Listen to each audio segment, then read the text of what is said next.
Hello and welcome to a Fireside Chat, presented by Valor Points TV. I'm your host, Dr. Krumbles, and this is something new we're trying out. I'm not sure if we're going to make this a regular series or even produce another episode, but it's fun to try new things.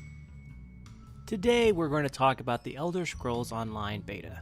Official release of the game is slated for April 4th, which is this Friday, but if you pre-ordered, you are probably already playing it and not watching this YouTube video.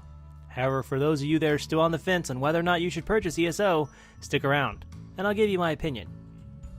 Spoiler alert, but this is going to be a very informal review. There won't be an official score or seal of approval. I only recorded my experience from one beta weekend. I wasn't privy to a whole bunch of time with the game, and if you watched the Krumbles the Dragon Knight series on our channel, you'll notice I didn't get very far either. Between quest bugs and time restraints, I only made it to level 7 or so.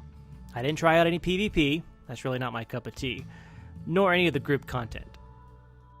Now, just to preface my ESO opinion, I want to mention that I'm a huge Elder Scrolls fan, as well as an MMO player, so this should be a match made in heaven. And for the most part, I really enjoyed my time with the online version of Tamriel. But I feel like this really isn't the game for me. Your mileage may vary. I was talking to my co-host Rain the other day, and I mentioned what my dream Elder Scrolls Online would be like.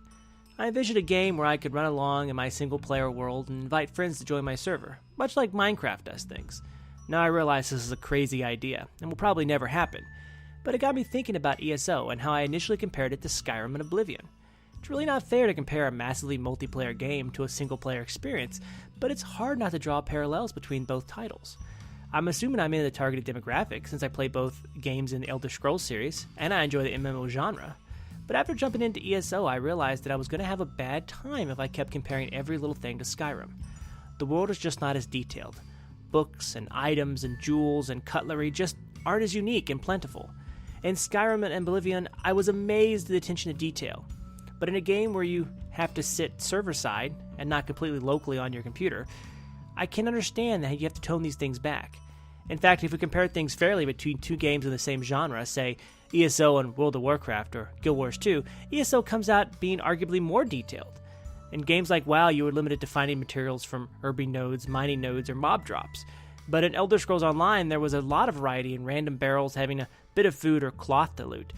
It was obviously playing homage to the single-player Elder Scrolls game, but in a far less detailed way. Some major advantages ESO has over the current MMO offerings right now is the detailed work on quest dialogue, voice acting, and the overall flow of the adventure. I felt immersed in the environment, and I didn't really feel like quests were a chore or a grind. The story was compelling and fluid, and everything I did had a purpose. Additionally, throughout the story, you were given these choices that affect the outcome of the quest, and at first I was thoroughly impressed that there was some decision-making involved. Too often in games like WoW, I feel like I have no moral choice in whether or not I complete a quest. It's all set and scripted, and the game was going to make me do it or hold my experience points hostage. However, this feeling was short-lived in ESO. I'm not sure how my choices impacted the overall story, but there was one example early on that had me scratching my head. You were given the opportunity to either save or destroy a powerful necromancer relic. The group you have been traveling with is split down the middle, and both sides try to encourage you to make the decision that will benefit their goals the most.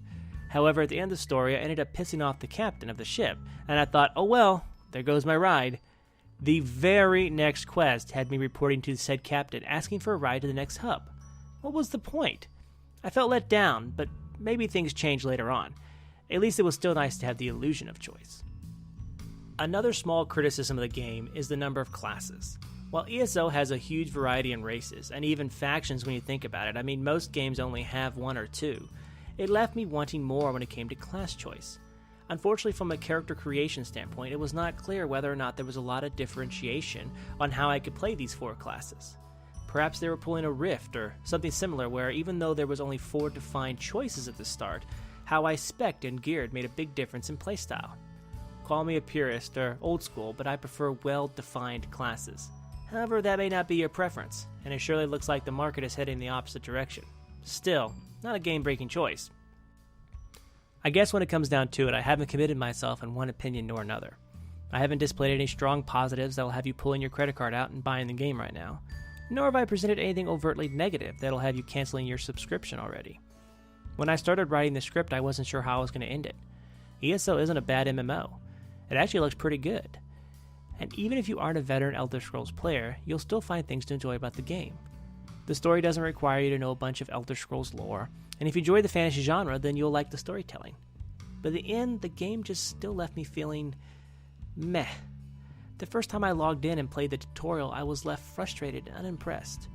But then again, what MMO starts you off on an epic journey with the giant fire-breathing dragon? I mean, to get that type of experience, you'd have to play a game like, I don't know, Skyrim? Thanks for watching, folks, and most importantly, thanks for listening to my incoherent ramblings. Like I said, this is the first time we've really tried something like this, so if you like it, please give us a thumbs up and subscribe. Until next time, this has been Dr. Krumbles with Valor Points TV.